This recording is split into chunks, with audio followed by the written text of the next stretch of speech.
Hello, everyone, and welcome to another Cerebral Book Chat. On this Cerebral Book Chat, we're going to talk about a science fiction story by Ray Bradbury, who was an amazing writer and an amazing person. And I think he's still alive. I'm not sure. But anyway, he's done so many amazing works of fiction. And I wanted to share one of them with you because I've had interesting experiences of late, and this brought this to my attention, this story, because it's called All Summer in a Day, and it really talks a lot about just how awful the world can be, just how awful people treat each other, and how people who are different or unique, intelligent people, sensitive people, empath people even, and how they just seem to be brutalized by sort of average people, and how it's just really awful. So this one really, I think, gets to the idea, to the crux of what happens to these people, and how much they are injured and weakened by the abuse that they endure when all they're trying to do is be wonderful, and be good people. So that's why I wanted to share this today, because there are these people in the world. I'm one of these people. So I certainly know what that's like, and perhaps you do too. So I thought I would read it to you because it's only about 4 pages long, not really that long, and very compelling, and then maybe do a bit of a wrap up afterwards.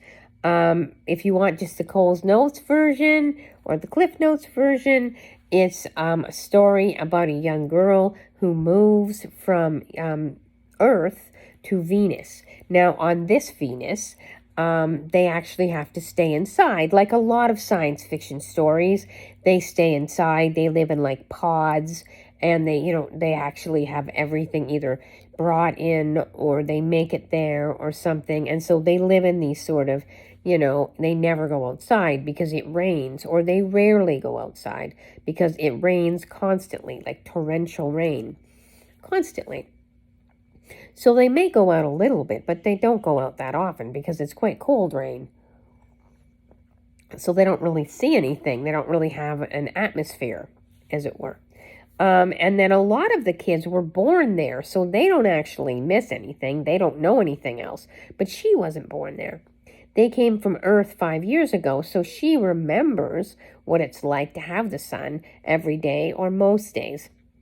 And the kids are really jealous and not very kind to her about that. And the teacher is really stupid. So you'll find out why I said that. You'll find out why I said that. So not only that, like I am a teacher. She's not very capable. She's not very competent. But, let me know what you think in the comments. Let me know. Okay, so it's called All Summer in a Day by Ray Bradbury. Ready? Ready? Now? Soon. Do the scientists really know? Will it happen today, will it? Look, see for yourself. The children pressed to each other like so many roses, so many weeds, intermixed, peering out for a look in the hidden sun. It rained. It had been raining for 7 years, thousands upon thousands of days, compounded and filled from one end to the other with rain, with the drum and the gush of water, with the sweet crystal fall of showers and the concussion of storms so heavy that they were tidal waves come across the islands. 1,000 forests had been crushed under the rain and grown up 1,000 times to be crushed again. This was the way life was forever on the planet Venus. And this was the schoolroom of the children of the rocket men and women who had come to a raining world to set up civilization and live out their lives. It's stopping! It's stopping! Yes, yes! Margot, she stood apart from them, from these children who would never remember a time when there wasn't rain and rain and rain. They were all 9 years old, and if there had been a day 7 years ago when the sun came out for an hour and showed its face to the stunned world, they could not recall. Sometimes at night she'd heard them stir in remembrance, and she knew they were dreaming and remembering gold or a yellow crayon or a coin large enough to buy the world with.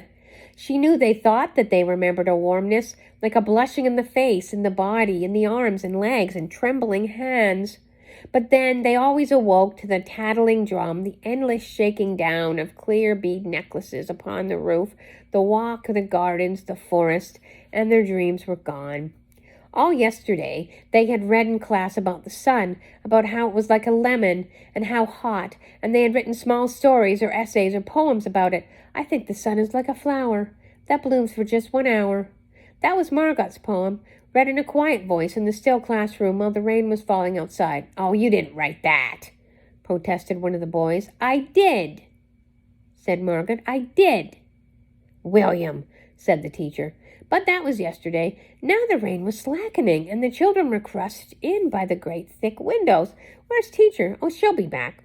She better hurry. We'll miss it. They turned on themselves like a feverish wheel, all tumbling spokes. Margot, well, she stood alone. She was a very frail girl who looked as if she'd been lost in the rain for years, and the rain had washed out the blue from her eyes and the red from her mouth and the yellow from her hair. She was in an old photograph, dusted from an album, whitened away, and if she spoke at all, her voice would be like a ghost. Now she stood separate, staring at the rain and the loud, wet world beyond the huge glass. What are you looking at? Said William. Margot said nothing. Speak when you're spoken to. He gave her a shove. She didn't move. Rather, she let herself be moved only by him and nothing else. They edged away from her. They would not look at her. She felt them go away. And this was because she would play no games with them in the echoing tunnels of the underground city. If they tagged her and ran, she stood blinking after them and did not follow. When the glass sang songs about happiness and life and games, her lips barely moved. Only when they sang about the sun and the summer did her lips move as she watched the drenched windows. And then, of course, the biggest crime of all was that she had come only 5 years ago from Earth, and she remembered the sun and the way the sun was and the sky when it was, when she was 4 in Ohio. And they had been in Venus their whole lives, and they had only been 2 years old when the sun last came out, and long since forgotten the color and the heat of it and the way it was. But Margot remembered. It's like a penny, she said once, eyes closed. No, it's not, children cried. It's like a fire, she said, in the stove. You're lying. You don't remember, cried the children. But she remembered and stood quietly apart from them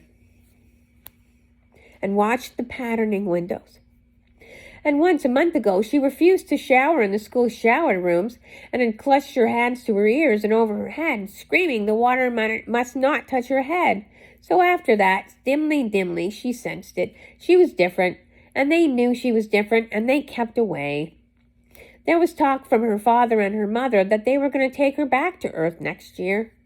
It seemed vital to her that they do so, although it would mean the loss of several $1,000s to her family. And so the children hated her, for all these reasons of big and little consequence. They hated her pale snow face, her waiting silence, her thinness, her possible future. Get away. Another boy gave her a push. What are you waiting for? Then for the first time she turned and looked at him, and what she was waiting for was in her eyes. Well, don't wait around here, cried the boy savagely. You won't see nothing. Her lips moved. Nothing, he cried. It was all a joke, wasn't it? He turned to the other children. Nothing's happening today, is it? They all blinked at him, then understanding, laughed and shook their heads. Nothing. Nothing. Oh, but, Margaret whispered, her eyes helpless. But this is the day.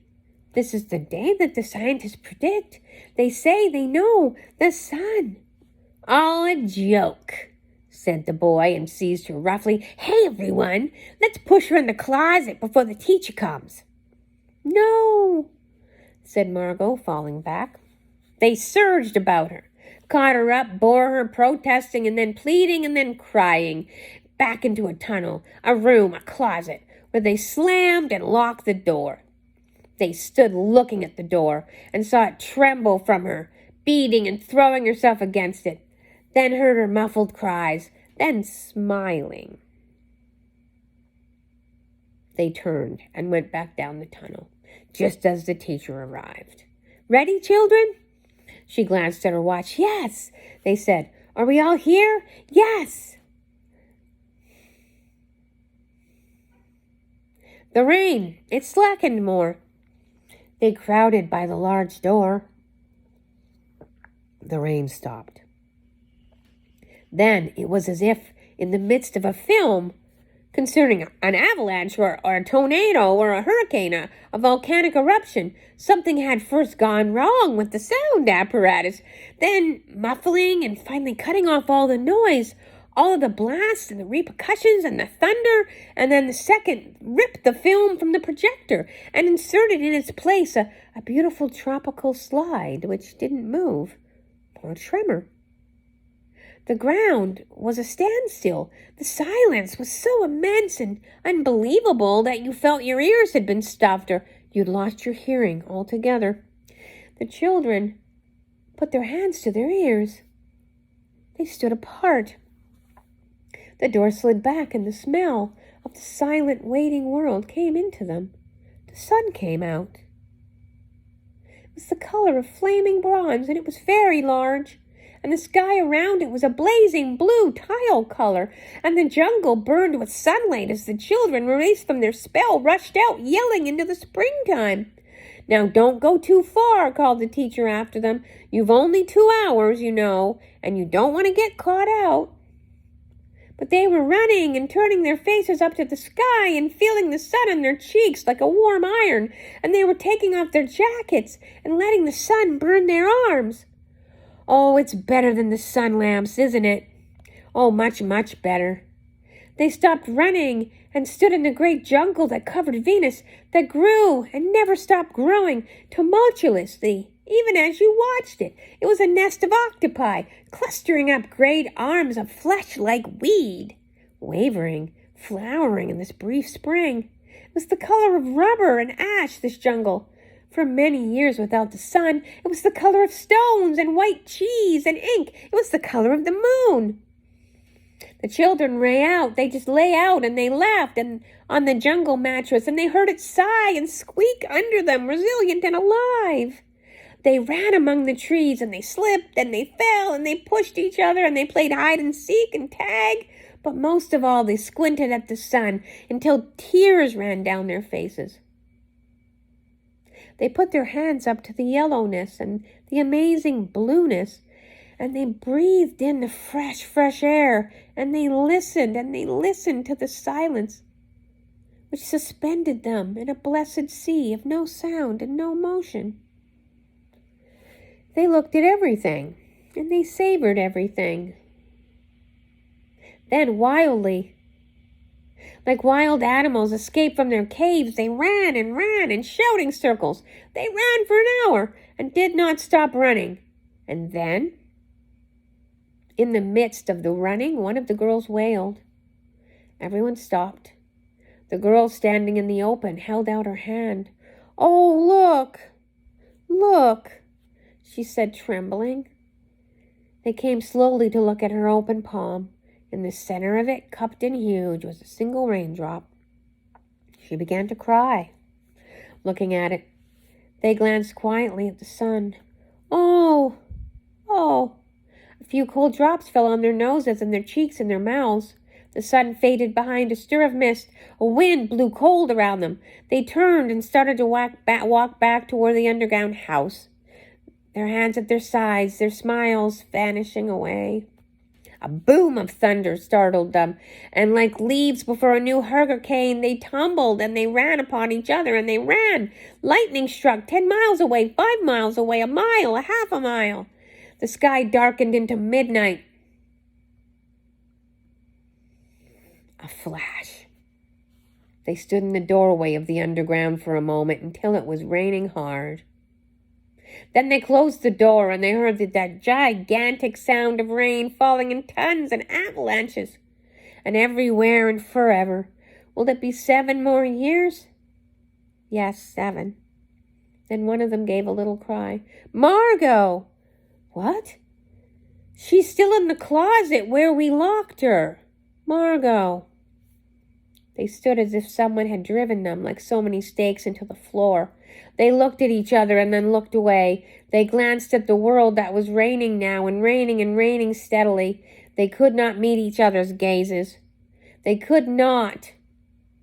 Their faces were solemn and pale. They looked at their hands and their feet and their faces. Margot. Well, one of the girls said. No one moved. Go on, whispered the girl. They walked slowly down the hall in the cold rain. They could hear it. They turned through the sound. They turned to the doorway to the room, and the sound of the storm and the thunder and the lightning on their faces, blue and terrible. They walked over to the closet door slowly and stood by it. Behind the closet door was only silence. They unlocked the door even more slowly and let Margot out. Now, if you've never heard that story to you, it should be shocking. Can you imagine how Margot must be feeling right now? She needed the sun more than any of them did. But what did they do to her instead? And I think that's what happens to those of us who are gifted or those of us who are unique. We are hurt so casually by people. People who apparently don't want to be injured themselves, but have absolutely no problem hurting other people. So I think that's something to give us pause. That when someone's sensitive or kind, we should be there for them. When someone is very gifted and very supportive of everyone else, we should help them too. Because you know what? They deserve to see the sun. Maybe even more. And so that's the story. That's the Cerebral book chat that I have. Ray Bradbury has the most extraordinary stories. If you want to check them out, if you haven't seen him, he's a little bit of an older author, but man, I loved so much of his work. So futuristic and interesting, and so surreal as well sometimes, but very, very well written. So I hope everybody does have a good Sunday, and I will see you again. Bye-bye. Have a good day.